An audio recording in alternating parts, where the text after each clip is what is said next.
Here's one for you guys. So, did you guys know that the pet industry spends $42 billion on food annually? That's treats and food for dogs annually. $42 billion. So, let me ask this question then.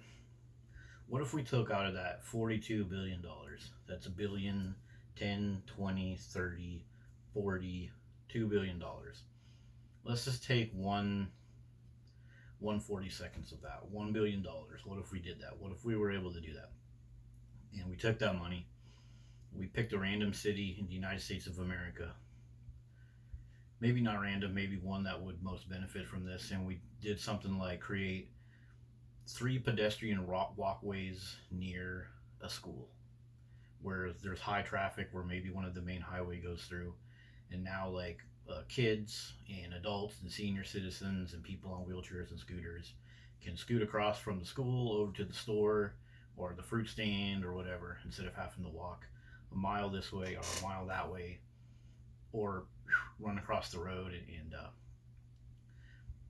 with the town I live in right now, Madras, Oregon, when I go on the community pages, there's a bunch of talk about how Highway 97 goes right along the school, and people hate how people don't slow to 25. Like Highway 97, all these big trucks and everything, they're going 55, 75 miles an hour. They come through Madras and they don't want to slow down to 25. And wouldn't it be cool if there was some really awesome walkways right there by the school where the kids could go up and over, or even like a tunnel walkway? Wouldn't that be cool? I bet they could do that with $1 billion. I bet they could.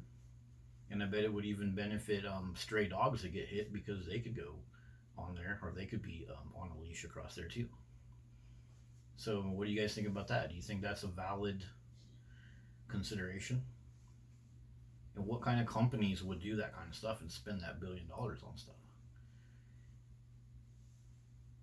And so, back to the whole dog culture thing, $42 billion a year just on food. Then you're talking like 10 billion on pharmaceuticals that we spend on dogs.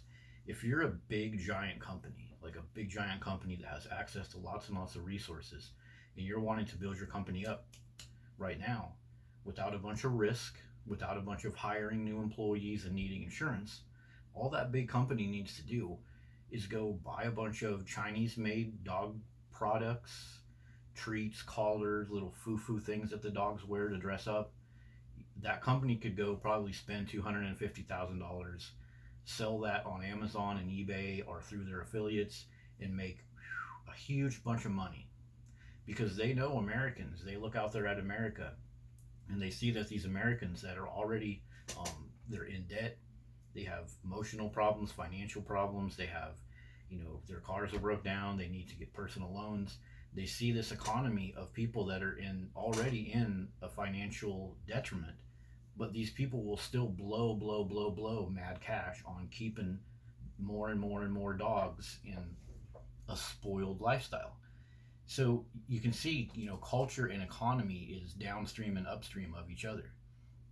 So our culture of collecting all these dogs, everybody has to have one dog. Well, now I need two, three, four, five, six, seven, eight, and then I need to be breeding them in my backyard to make money and all this stuff. These big companies that see that, they're not going to go invest in infrastructure. They're not going to go be like, oh, we could, help build a walkway in this town so the people in the new urban development can come into the stores. They're not going to do stuff like that. Some of them will, but most of these companies, it's like, it's even like me. I'm not a big company, but I could go make a goofy dog collar and write little funny names on it, and I could probably sell that on Etsy. I'd probably sell tons and tons and tons of them.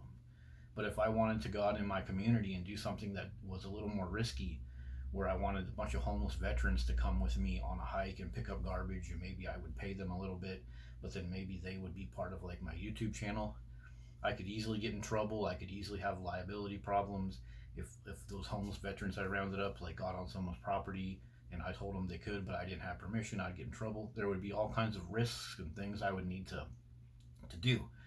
So as you can see, the whatever people are blowing tons of money on, that's what these big companies and big organizations are going to invest in.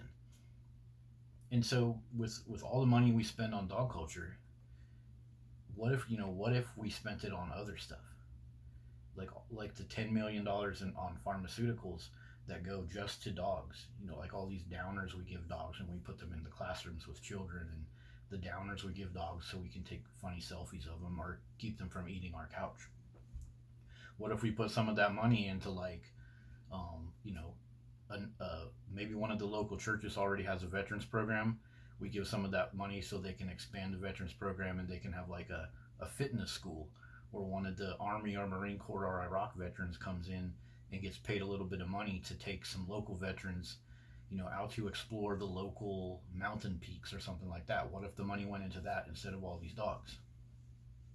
Wouldn't that be freaking amazing? Wouldn't it be amazing to incentivize all these big companies that are pouring the products onto us that we need to buy? What if we incentivized them to build products and services that weren't necessarily dog related, but related to elevating ourselves as a society, our infrastructure, our human connections? Wouldn't that be kick ass? And I know all the dog lovers watching this, they're gonna just be like, "Oh, that freaking Jeff, he hates dogs. He's trying to find a reason to say dogs are bad." But that's just your knee jerk reaction because you're so fucking in love with your dog. I'm sorry, but that's just the way it is.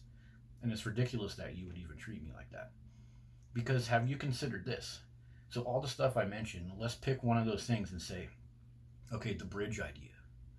Somewhere that could really benefit from it, somewhere where the local contractors would get jobs building this bridge, like reputable contractors build this so it's safe and stuff like that. That would also benefit dogs. So it's not a zero sum type of thing. People think like when I talk about dog culture and the money we spend on it, and I suggest we should spend it on something else, people think that automatically means dogs are going to be just like, you know. But in reality, there's this whole like trickle down thing of, if you increase the quality of life of these humans that happen to own dogs, the quality of life for those dogs is going to go up. There might be a single mom that owns 4 dogs because she's just used to always having 4 dogs and she's kind of overweight and she doesn't have time to go walking. But the city puts in this cool walkway by her apartments. And then she's like, shoot, now I can easily just spend 5 or 10 minutes and go do a half, 3/4 mile, and I can take my dogs or not. But that makes her dog's quality of life better, and it makes her quality of life better. So all the people that love dogs and they listen to these kind of arguments from me, I always get the knee jerk reaction of like, oh, you must be a dog hater because you're using dog culture as your example. But that's not true. And if that's going to be like, if that's going to be everybody's stand, even if it comes to dog culture or the money we spend on, drinking beer and smoking cigarettes, then we're never going to get anywhere in any kind of conversation. And like dog culture in the economy, it's very much like alcohol, cigarettes, hard drugs, meth and crack. People that are addicted to all that stuff, they will be in terrible financial condition. They'll be at the verge of divorce. They'll be fighting with their family, or they'll be disconnected with their family because they're doing drugs too much. But they'll still blow money, money, money, money, money, time on getting those drugs in their vein, in their mouth, up their nose, everything. And it's the same way with dog culture. People will have all these health problems, obesity, diabetes, and my wife left me, my husband left me, all these problems, and they'll be living paycheck to paycheck. But then, a $500 vet bill, well, I'll just do it. Oh, a whole bunch of money on my dog, another bark box subscription, another box of treats, another little fancy thing to tie around him so I can take an Instagram picture. They'll keep blowing little bits of money here and there just to get that quick fix of, oh, look, I pleased the dog. Oh, look, I can have a selfie on Instagram and look like a great person because I happen to spend a bunch of money on my dog. But in the meantime, their mentally, physically, their health is all in a shambles, but they'll keep blowing money on dogs. Same way with the drug addiction. And the big companies out there, the people that have resources, and they know what products to put out there that will just sell with no risk. They see that. And so we as a culture, we affect the people up there that are looking at us, figuring out what products to push into our society. And we as dog owners too affect that next generation because they're looking at us like, oh my God, all these adults own several dogs and they're just super happy.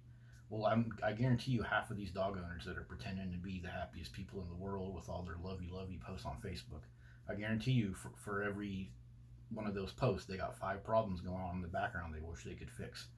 They wish they had a better relationship. They wish they had more money. They wish they had more time.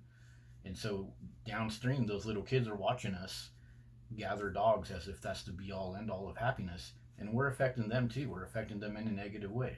Instead of teaching them like how to do their taxes or how to find love or how to, repair your pants out in the woods if they get ripped, little stuff like that. Instead of teaching them that, we're just teaching them that they need to be around dogs all the time, and that's the key to happiness. Yeah.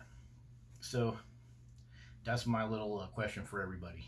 What if we took some of that money we spend on dogs and we put it to some little thing? The downstream effect of it, the downstream effect in society would be awesome. And for the people that think dogs would suffer from this, I think you're absolutely wrong. We spend so much damn money on dogs anyways. Honestly, who fucking cares? They're fucking spoiled little bastards, and they're constantly putting themselves at risk, running in the road, eating stuff, and getting diarrhea. You know, starting fights with weed whackers. That's one of the big ones. But don't you think? Ask yourself the question. Don't you think improving the quality of life, improving our infrastructure, improving our ability to research our own problems downstream, that would also affect the health of our dogs? Our dogs wouldn't need so much medication. Our dogs wouldn't need so many pup cups. We could find natural ways to feed them, natural ways to get rid of the little skin problems they have, or they're always oozing and earwax and stuff. Instead of having to, spend all that money on medications, because we have a higher quality of life, that's also going to affect our dogs.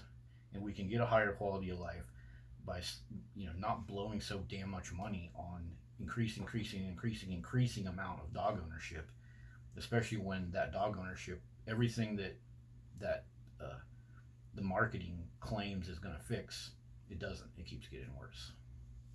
So I hope you found this question to be intriguing, and I hope you can think about an answer without being too insulted. This is not against you or your dog. It's an interesting question that I came up with from doing research and looking at just looking at things in society.